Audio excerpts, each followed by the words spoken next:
여러분, 우리가 읽은 말씀은요, 이스라엘이 출애굽을 해서 가나안을 요단강을 건너 가나안에 딱 입성합니다. 그리고 척 마주친 성이 여리고성이에요. 여리고성 이야기입니다. 전쟁 이야기입니다. 그래서 이스라엘이 요단강을 건넜습니다. 앞에는 첫 성 여리고가 있는 거예요. 첫 성 여리고. 그러니까 요단강을 딱 건너면서 가나안을 입성하면서 눈에 탁 보여지는 첫 성입니다. 높은 성벽으로 되어 있는 성입니다. 문 딱 걸어 잠그면 누구든 들어갈 수 없는 성입니다. 근데 그 성이 침묵에 빠져 있다고 말씀을 합니다. 문은 굳게 닫혀 있고 그리고 침묵에 빠져 있습니다. 두려움에 빠져 있는 거예요. 사느냐 죽느냐라고 하는 그러한 순간에 두려움에 빠진 성이 첫 성 여리고입니다. 하나님께서 여호수아에게 이런 말씀을 하십니다. 여리고와 왕과 그 다음에 용사들을 내 손에 넘겨주리라. 2절에 있는 말씀이에요. 2절에 6장 2절에 있는 말씀이에요. 이 말은요, 결론이 났다는 얘기예요. 여리고는 무너진다. 전쟁에서 이긴다. 이미 결론이 난 여러분 전쟁이란 얘기예요. 하나님께서 여호수아에게 전쟁을 어떻게 해야 되는지 전쟁 작전 명령을 내려주십니다. 너희 모든 군사는 하루에 한 번씩 여리고를 돌아라. 빙빙빙빙 돌아라. 고고학자들이 여리고성을 발굴해 봤는데요. 그 성을 한 바퀴 도는데 그렇게 큰 시간이 도는 게 아니랍니다. 무슨 몇 시간 걸리는 게 아니랍니다. 어떤 학자들은 30분 정도 걸린다. 그렇게 얘기해요. 그러니까 큰 성은 아닌데 높은 성벽으로 되어 있는 성이었더라. 그래서 하나님이 여호수아 장군에게 작전 명령을 주시는데 너희 모든 군사는 하루에 한 번씩 여리고성을 돌아라. 제사장 7명이 7나팔을 가지고 불면서 잡고 나가라. 그리고 언약궤 앞에 나가고 나팔을 불어라. 마지막 날에는 7번 돌아라. 그리고 백성은 외쳐라. 와! 고함을 쳐라. 외쳐라. 라고 하는 말씀을 주시는 거예요. 진행 순서를 조금 더 제가 알기 쉽게 말씀을 드려볼게요. 맨 앞에는 무장 군인이 무기를 들고 딱 서 있습니다. 그 뒤에 7 제사장이 7 나팔을 불고 따라갑니다. 빵빵 하고 나팔 불며 따라갑니다. 그 7 제사장 뒤에 법궤를 맨 제사장들이 법궤를 메고 지금 따라갑니다. 그리고 그 법궤 뒤에 후군이 따라오게 되어 있습니다. 이러한 순서에 따라서 이렇게 하루에 한 바씩 돌고 마지막 7째 날에는 7번 돌아라 라고 하는 거예요. 그래서 이 순서를 따라서 첫날에 성을 한 바퀴 삥 돌았어요. 잠깐 돌았어요. 그리고 진영으로 돌아와서 다 쉬었더라. 다 쉬고 그랬어요. 그 다음 날도 한 바퀴 돌고 나와서 쉽니다. 셋째 날도, 넷째 날도, 다섯째 날도, 여섯째 날도 한 바퀴 삥 돌고 와서 그냥 아무것도 안 하고 그냥 푹 쉬었어요. 7째 날입니다. 7째 날에는 그냥 새벽 일찍 일어납니다. 그리고 그 순서에 따라 제사장이 나팔을 빡빡 부릅니다. 그리고 한 바퀴 돕니다. 2바퀴 돕니다. 3바퀴, 그리고 7바퀴를 돌았습니다. 여호수아가 백성들을 향하여 말합니다. 외쳐라. 고함을 쳐라. 이 성을 하나님이 우리에게 주셨다 하면서 여호수아가 한 말이 그거예요. 이 성의 모든 것은 여호와께 온전히 바치고 기생 라합과 그 집에 동거하는 자는 모두 살려주라. 그가 우리 사자를 어떻게 했다? 살려주었기 때문이다. 그 바친 물건에 손대지 말라. 손대지 말라. 취하면 고통을 당한다. 은과 금과 동철과 모든 기구든 다 여호와의 곳간에 드리라. 외쳐라. 그래서요 막 외쳤습니다. 애썼습니다. 그랬더니만 여러분 성벽이 안에서부터 바깥으로 무너지기 시작을 합니다. 무너지기 시작합니다. 그래서 이스라엘 군대가 여리고성에 들어갑니다. 여리고성에 들어가서요 좀 잔인한 모습이 있겠습니다만은 여리고성에 있는 사람이란 사람은 아이서부터 노인에 이르기까지 다 죽입니다. 그리고 여리고성 안에 있는 가축이란 가축, 양이나 염소나 소나 낙타나 할 것 없이 다 죽입니다. 그리고 거기서 노획한 은과 금이나 동이나 천이나 기구, 좋은 기구들은 전부 다 어디다? 하나님의 곳간에 드려라. 그리고요 그렇게 했습니다. 그리고 기생 나합은요 그 기생 나합과 그의 모든 식구들은 그대로 살려내서 데려다가 이스라엘 진영 바깥에 두었더라. 할렐루야. 그리고 여호수아가 마지막 예언을 합니다. 명령을 내립니다. 맹세하기를 이 여리고성을 건축하는 자는 여호와 앞에 저주를 받을 것이고 기초를 놓을 때 장자가 죽고 문을 놓을 때 막내가 죽는다. 그러니까 영원히 여리고는 어떻게 하고요? 폐허가 된다. 이 예언을 내리고 여리고성 전투는 끝이 납니다. 할렐루야. 자, 이제부터가 중요한데요. 이 여리고 전쟁은 아주 굉장히 특이한 전쟁입니다. 특이한 전쟁이에요. 특징이 있습니다. 몇 가지 특징인데 첫째가 뭐냐면 가나안 첫성의 전쟁이라고 하는 데가 있습니다. 가나안 첫성의 전쟁입니다. 우리가 읽은 6장 다음에 7장에 보면 아이성을 공격하는 전쟁이 이야기가 이어지고 있습니다. 여러분 가나안 첫성의 전쟁이에요. 하나님께 말씀하십니다. 첫 것은 다 내 것이다. 첫 것은 다 하나님의 거예요.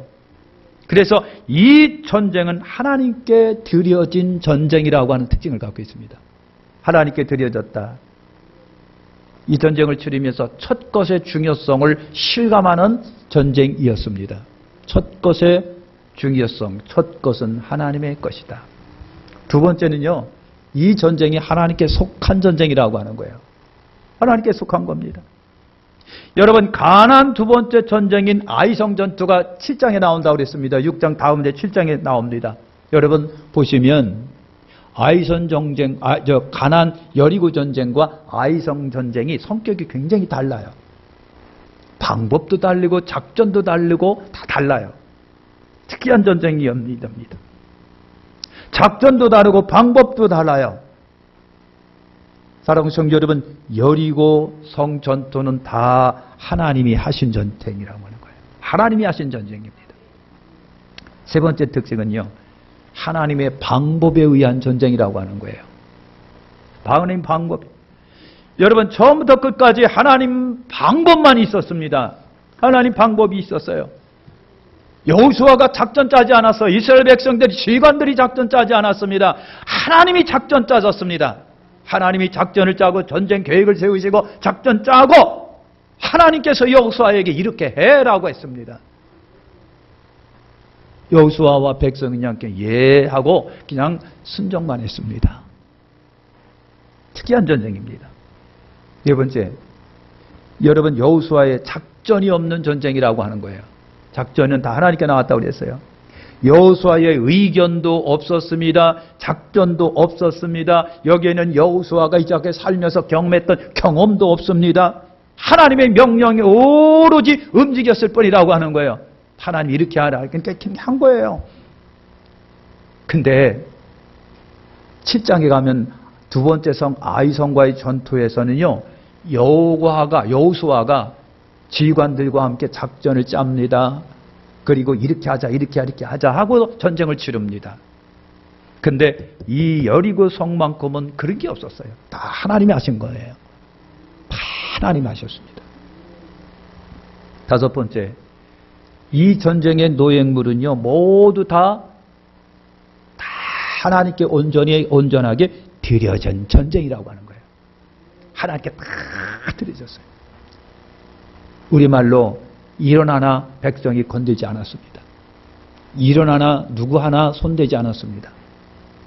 100% 다 하나님께 드려진 전쟁입니다.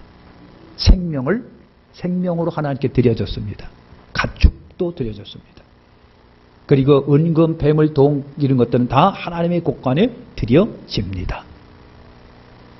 여러분, 이 전쟁 노획물 모든 것이 다 온전히 하나님께 드려진, 다 드려졌다. 다 드려졌다. 하나도 사람이 만지지 않았습니다. 건지지 않았습니다. 취하지 않았습니다. 다 드려졌습니다. 7장에 아이성 전투가 있습니다. 아이성 전투에서 노획물을 전부 다 이스라엘 백성들이 나눠 가졌습니다. 그런데 여리고 성만큼은 일론 하나 건들지 않았습니다. 일론 하나 건들지 않았습니다. 사랑하는 성도 여러분, 6장에 드려졌다라고 하는 이 단어는요, 드려졌다라고 하는 단어를 진멸되었다는 단어와 바꿔 말할 수 있습니다. 드려졌다, 진멸되었다. 드려진 것을 내가 취하니까 그러면 네가 죽어라. 사랑하는 성도 여러분, 드려졌다는 단어가 진멸되었다는 단어로 같은 말이에요. 여러분, 심지어는요, 여리고의 역사마저도 하나님께 드려집니다. 그 이후로 여리고의 역사는 끝납니다. 끝나는 거예요. 그래서 여호수아가 예언한 대로 누구든지 이 터를 다시 재건하면은 장자가 죽는다, 말제가 죽는다. 실제로 역사가 그렇게 진행이 됩니다. 어떤 누구도 하나도 재건을 안 합니다. 못 합니다. 후에 나중에 누군가가 하다가 진짜 아들이 죽고 막내가 죽었습니다. 여리고의 역사마저도 하나님께 드려졌습니다. 할렐루야. 사랑하는 성도 여러분, 이 전쟁 이미 결론난 전쟁이라고 말했죠. 2절에 그랬습니다. 보라, 내가 여리고와 그 왕과 용사들 내 손에 넘겨주었으니 이랬습니다. 이미 하나님이 넘겨주었다는 거예요. 그러니까 틀림없는 여리고 전투는 승리하는 전쟁입니다. 이기는 전쟁입니다. 미안하지만 하나님이 당신 것을 취하실 때는 실패가 없으시는 거예요. 실패가 없어요. 이미 이긴 전쟁입니다. 왜 당연히 이겼느냐? 왜 당연히 이겼느냐?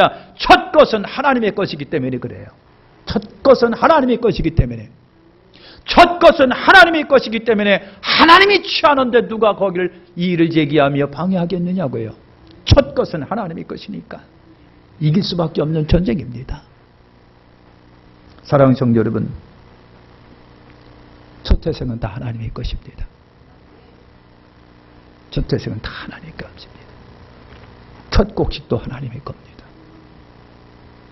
수입의 첫 것도 하나님의 것입니다. 과일 농사 져서 첫 것도 하나님의 것입니다. 신년 새해 첫날도 하나님의 것입니다. 일주간 시작하는 첫날도 하나님의 것입니다. 우리로 말하면 일주일입니다. 하나님의 것입니다. 첫 시간도 하나님의 겁니다. 첫날도 하나님의 겁니다. 하루를 시작하는 첫 시간, 첫날, 첫 시간 이것도 하나님의 겁니다. 하나님 겁니다. 첫 시간도 첫날도 첫 것은 다 하나님의 거예요. 여러분, 내가 우리 손으로 손댈 수도 있는 게 아니에요. 내가 좌지우지할 수 있는 문제도 아니라고 하는 거예요. 드려진 것. 여러분, 명령에 따를 뿐이에요. 드려진 것은 드려라 라고 하는 거예요. 첫 것의 중요성을 알았으면 합니다. 이스라엘 백성들은 이 첫 것의 중요성을 잊고 있었어요. 하나님이 하라니까 하긴 했는데 무슨 사건이 터집니까? 여리고를 점령했어요. 그 중에 아간이라고 하는 자가 보니까 기가 막히고 훌륭한 물건들이 너무 많아. 그래서 몰래 훔쳤습니다. 몰래 훔쳐가지고 집안에 가뒀습니다. 놓았습니다. 숨겼습니다. 아까 얘기한 여러분 7장에 가니까 아이성 전투가 일어납니다. 여리고보다도 훨씬 못한 전쟁입니다. 그런데 이스라엘은 거기서 대패하고 만납니다. 이스라엘 백성이 간담이 선언했다라고 그렇게 말하고 있습니다. 영도 여러분, 왜 실패했을까? 그 실패의 원인이 나타나게 됩니다. 여러분, 첫 것을 믿음으로 성실히 하나님께 드리면 성공합니다. 첫 것을 도적질하기 때문에 아까 그랬잖아요. 드려졌다라고 하는 것은 뭐와 바꿔 말할 수 있다? 진멸하다라고 바꿔 말할 수 있습니다. 여리고성 공격에서 아갈이라고 하는 자가 좋은 것, 눈에 들어오는 것, 마음에 드는 거 다 감춰버렸어요. 그리고 도적질한 척하고 몰래 쭉 따라섰어요. 그런데 하나님은 알고 계셨어요. 아이정 전투에서 대패하고 말았습니다. 여호수아도 그렇고 백성이 간담이 선을 해서 낙심이 돼가고 하나님이 무슨 일입니까? 왜 우리가 졌습니까? 하고 막 하나님께 울며 불며 날 피면서 하나님 원인이 어딥니까? 라고 물어봅니다. 그때 하나님이 드려진 것을 도적질한 사람이 있다라고 말합니다. 드려진 것을 도적질한 자가 있다. 드려졌다라고 하는 것을 다른 말로 바꿔 말한다면 뭐라고 그랬습니까? 진멸하다. 그래서 아간을 잡아다가 진멸합니다. 아간을 잡아다가 진멸합니다. 사랑하는 성도 여러분, 이 전쟁을 통해서 이스라엘이 배울 교훈이 있어요. 우리가 배울 교훈, 이스라엘이 배울 교훈입니다. 첫째가 뭐냐면요, 분별 훈련입니다. 분별 훈련입니다. 첫 것에 대한 분별입니다. 첫 것은 하나님의 것이구나. 첫 것은 하나님의 것이구나. 첫 것은 하나님의 것이구나 라고 하는 거예요. 첫 것은 하나님의 것이구나. 내가 만질 수 있는 상황도 아니고 다룰 수 있는 상황도 아니고 좌지우지할 수 있는 상황이 아니구나. 분별을 얘기합니다. 두 번째는 겸손의 훈련이에요. 겸손의 훈련이요. 하나님 방법에 대한 겸손이에요. 아까 얘기했죠. 하나님이 하실 때에는요, 내 주장 필요 없습니다. 내 방법 필요 없습니다. 여호수아가 하나님, 아니 명색이 전투인데요, 전쟁인데요. 아니 돈다고 해서 됩니까? 에? 고함 친다고 해서 됩니까? 돌 던지고 막 사닥다리 타고 올라가서 막 싸우고 그래야고 되지요. 에? 아니 빙빙빙 돈다고 됩니까? 사랑하는 성도 여러분, 하나님의 첫 것에 대한 하나님의 방법은 하나님이 하신다고요. 내 주장이 필요 없습니다. 내 방법이 필요 없습니다. 내 의견이 필요 없습니다. 하나님이 하실 때는 무조건 순종하는 거예요. 무조건 순종하는 거예요. 세 번째가 인내 훈련입니다. 사랑하는 성도 여러분, 아까 얘기한 것처럼 희한한 전쟁입니다. 희한한 전쟁이에요. 6.25 전쟁 여러분 치러보신 분이 계실 거예요. 치열했습니다. 수많은 사람이 죽었습니다. 네? 수많은 사람. 대한민국 꼬리야 제 세계에서 가장 가난한 나라, 이디오피아보다도 더 가난했던 나라, 아주 가관인 나라. 그 나라를 위해서 여러분 유엔군이 참여했습니다. 그래서 젊은이들이 땅에서 얼마나 많이 피 흘려 죽었는지 몰라요. 전쟁은 여러분 잔인합니다. 죽는 거예요. 총이 날아가고 포를 쏴 제끼고 날아가는. 그런데 이 전쟁은 희한한 전쟁이에요. 이게 뭐예요? 여러분 이스라엘 백성이 광야 생활할 때 전쟁이 한 번 있었어요. 아말렉과의 전쟁이에요. 그때 모세는 산에 올라가서 기도하고요. 여호수아가 앞장서서 공격해가지고 막 타닥타닥 싸우면서 싸웠잖아요. 그 전쟁과 이상하게 달라요. 너무 달라요. 하나님이 말씀하시기 그냥 6일 동안 돌아. 7일은 7번 돌아. 자기들이 알고 있는 상식과 경험과 전혀 다른 전쟁, 희한한 전쟁, 방법도 작전도 희한한 작전이고 전쟁입니다. 그러나 하나님이 하시기에 참았습니다. 인내합니다. 하나님이 알겠습니다 하고 묵묵히 돌기만 합니다. 인내입니다. 네 번째가 신뢰 훈련입니다. 여러분 전적 하나님을 신뢰하는, 하나님을 믿지 못하면 하나님을 신뢰하지만 안 되는 것도 신앙생활입니다. 그렇잖아요. 하나님이 하신다. 하나님이 하시면 능치 못함이 없다. 하나님이 신뢰하고 하라는 대로 하면 된다. 하나님이 하시면 승리란 확신이 우리에게 있다는 거예요. 확신입니다. 할렐루야, 확신입니다. 하나님이 지금 하시니까 분명하다. 확고하다. 이거는 실패할 일이 없다. 라고 하는 확신입니다. 확신 훈련입니다. 다섯 번째가 순종 훈련입니다. 하나님과 여호수아에 대하여 믿고 맡기고 여러분 말씀 따라 움직이면 되는 거예요. 이게 순종이에요. 아멘. 순종. 여섯 번째가 깨달음의 훈련입니다. 하나님의 말씀에 대한 엄중성, 어미성, 하나님의 말씀의 당연한 성취성 같은 걸 우리가 보는 거예요. 하나님의 말씀은요, 오차가 없어요. 되면 되는 거예요. 하나님의 말씀은요, 여러분 착오가 없어요.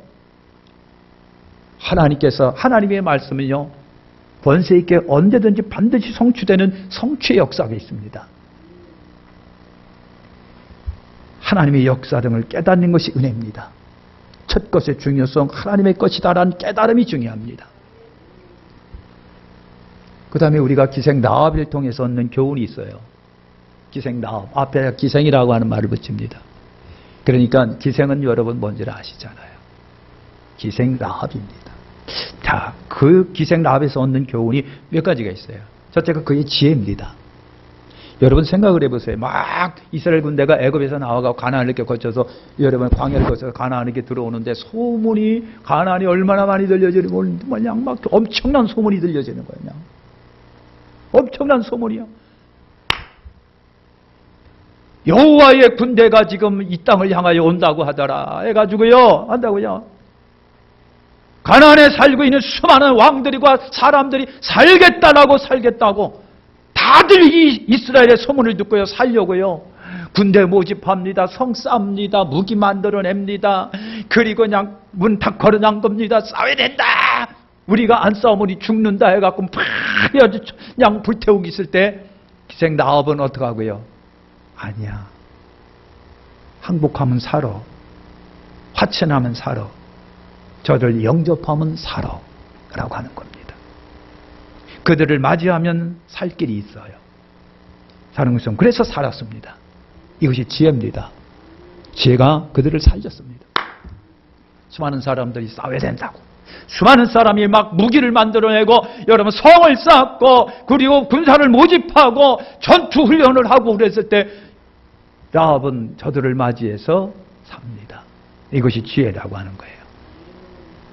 그 다음에 그 기생 라합의 여러분 확신을 봅니다. 그들과 손을 잡아야 산다고 확신합니다. 그래서 정탐꾼을 숨겨줍니다. 여리고 왕이 와서 내놓으라고 그랬을 때 기생 라합은요, 자기 나라 왕이에요. 자기도 여리고 국민이에요. 그럼에도 불구하고 이스라엘 정탐꾼들을 그대로 숨겨줍니다. 왜 그랬을까요? 이들을 숨겨줘야 내가 산다고 확신했습니다. 이들을 숨겨줘야. 그리고 그러면 저들이 우리를 살려주시리라고 확신했습니다. 정탐꾼에 대하여, 그 다음에 여호수아에 대하여, 이스라엘 백성들에 대하여 확신입니다. 내가 저들을 살려주면 저들이 나를 살려준다 라고 하는 거예요. 세 번째, 그의 믿음이에요. 여호와 하나님에 대한 믿음. 여러분 가나안에 여러분 들어오고 있는 이스라엘 군대가 애굽에서 나와서 광야 생활을 하면서 여호와라고 하는 신이 이끄는 저 백성이 승승장구하며 온다고 하더라라고 하는 거예요. 여호와라고 하는 신. 그러니까 여호와라고 하는 신을 믿으면 되겠다라고 하는 거예요. 여호와라고 하는 신을 영접하면 되겠다라고 하는 거예요. 그래서 그 신과 화친하자. 이스라엘과 화친해 산다고 믿었습니다. 그래가지고요, 이스라엘을 영접해 주는 거예요. 정탐꾼을 영접해 주는 거예요. 그 정탐꾼 뒤에는 여호와라고 하는 신이 있는데 그 신이 능력의 신이고 그 신이야말로 전지전능한 신이고 그 신이야말로 우리가 섬기고 있는 신보다도 월등한 신이다라고 하는 확신이 그에게 있었어요. 그래서 그 신을 믿어야 된다고 생각을 했습니다. 그래서 정탐꾼을 숨겨줬습니다. 우리가 읽은 말씀에 보니까 그대로 그들이 살아납니다. 네 번째로 기생 라합에게 통해서 얻는 교훈, 그의 가족애입니다. 그의 가족을 사랑하는 마음이에요. 사랑하는 성도 여러분, 라합으로 인해서 산 사람이 모두 몇 명일까? 여인 하나의 지혜로운 생각과 이스라엘 군대와 여호와를 영접한 그 결과 라합을 통해서 살아난 그 가족들은 몇 명이 될까? 정확한 숫자는 안 나왔는데요. 거기 보니까 부모가, 그 다음에 형제가, 일가, 친척들이, 그리고 라합에게 포함되어 있는 모든 사람들이 한 사람도 죽지 않고 다 살아납니다. 하나님께서 여리고는 내 것이라고 해서 다 하나님께 드리라고 그랬어요. 이스라엘 군대가 여리고를 진격해 들어가서 사람 한 사람도 남겨두지 않았습니다. 아이들까지도 남겨두지 않았습니다. 심지어 소도 가축도 염소도 양도 한 마리 남겨놓지 아니하고 다 진멸됩니다. 드려졌습니다. 생명으로 드려졌습니다. 그리고 말 못하는 금은동절은 하나님의 곳간에 드려집니다. 생명이라고 살아남은 사람은 라합 가족밖에 없습니다. 그러니까 라합은 자기 하나 생각 기가 막히게 잘해서 가족을 구원합니다. 일가 친척 다 구원합니다. 성경은 말합니다. 주 예수를 믿어라. 그리하면 너와 내 집이 구원을 얻는다라고 말합니다. 여러분, 라합에게서 배우는 것이 바로 여러분 그거예요. 가족을 구원하자. 가족을 구원하자. 내가 생각 한 번 잘하니까 가족이 다 산다라. 혼자 다니지 말라고. 혼자 구원받지 말라고. 주 예수를 믿어라. 그리하면 너와 네 집이 구원을 얻는다고. 응? 얻는다고. 라합을 통해서 구원받은 사람이 참 많습니다. 그 가족 일가 친척 모르겠어요. 라합과 안면이 있어가지고 친구로 살았던 사람도 아마 라합 때문에 살았을 거예요. 이게 가족입니다. 진짜 가족은 사족사랑 그거예요. 따라서시다. 가족사랑은 구원이다. 가족사랑은 구원이란 말이죠. 가족사랑은 구원이에요. 돈 잔뜩 안겨주는 게 아니에요. 집 사주는 게 아니란 말이죠. 가족사랑은요, 라합과 같아야 돼요. 살려내야 됩니다. 살려내야 됩니다. 이태원에서 코로나가 또 그냥 팍 터져버렸습니다. 거기 갔던 놈이 아이고 우리 할아버지 안녕하시나요? 하고 할아버지한테 절하고 할머니한테 절했는데 다 옮겨버렸어. 옮겨버렸어. 어떤 강사는요 거기 갔다 왔어요. 그리고 학원 여러분 선생 교사 강사니까요. 아이들 집에 가서 아이 가르치고 어머니를 만나서 상담했는데 아이도 확진되고 어머니도 그 아이 어머니도 걸렸어요. 기가 막힌 거예요, 그거. 이게 확진 환자한테면 참 두려운 세상이 돼버리고 그걸 또 거짓말 했다는 거예요. 거기가 어딘지 아시잖아요. 이태원 그 클럽들이 뭐 하는 데인지를 아시잖아요. 사랑하는 성도 여러분, 살려내셔야 합니다. 살려내셔야 합니다. 라합을 닮으시길 예수의 이름으로 축원합니다. 마지막으로 26절의 예언의 교훈입니다. 그 여리고 성을 건축하는 자는 여호와 앞에서 저주를 받을 것이라. 그 기초를 쌓을 때 그의 맏아들이 이를 것이고 그 문을 세울 때 그 막내 아들 이르리라. 이 예언입니다. 첫 성은 하나님의 것이니까. 첫 것은 하나님의 것이니까. 그래서 드려진 것은 내가 다시 좌지우지할 수가 없다고 하는 거예요. 필요하니까 내가 그 성을 다시 재건축한다? 누군가가 다시 재건축한다? No, 안 된다. 하나님께 드려진 것이기 때문에 네 손을 네가 건들지 말아라. 네가 좌우지우지 하지 말아라. 재건할 수 없었습니다. 사람이 다시 재건할 수 없습니다. 자기 마음대로 좌지우지 못합니다. 사람에 의한 재건이 있으면 안 되지요. 여러분, 여리고 성의 역사마저도 하나님께 드려졌거든요. 그랬기 때문에, 드려졌기 때문에 여리고의 역사는 그절로 끝납니다. 끝납니다. 지금도 성지순례 가면 여리고성을 한번 구경합니다. 아직도 폐허가 된 채로 여러분 그대로 방치되어 있습니다. 이언의 성취가 일어납니다. 열왕기상 16장 34절에 이언이 성취가 됩니다. 베델 사람 히엘이라고 하는 사람이요, 그 여리고를 건축하려 합니다. 좋은 땅인데 뭐, 그러니까 내가 이거 건축해서 살랴. 여러분, 터를 닦을 때 히엘의 맏아들이 죽었습니다. 열왕기상 16장 34절에 있는 말씀이에요. 그래요. 그리고 다시 건축을 합니다. 어쩌다 보니까 사람 죽는 거지 뭐 하고 또 시작을 합니다. 문을 세울 때 막내 아들이 죽습니다. 이거 진짜다. 그래서 손을 놨습니다. 지금도 여리고성 저주의 성으로 폐허가 된 채로 그냥 있는 거예요. 왜? 하나님께 드려졌기 때문에 그렇습니다. 그러니까 하나님의 말씀은 성취의 능력이 있어요. 여는 반드시 성취됩니다. 이제는 계시록만 남았습니다. 곧 성취될 겁니다. 준비가 필요합니다. 사랑하는 성도 여러분, 하나님의 것의 중요성, 첫 것의 중요성, 하나님의 말씀의 엄중성, 경고성, 성취성을 보십시오. 오늘날 여러분 예수로 인해 하나님께 드려진 백성이에요. 시간도 드려졌습니다. 마음도 드려졌습니다. 물질도 드려졌습니다. 첫 것은 다 하나님의 것입니다. 첫 것의 중요성을 인식하시길 바랍니다. 지혜로우시길 바랍니다. 현명하시길 바랍니다. 나도 살고 가족도 사시길 바랍니다. 기도하겠습니다. 하나님 아버지,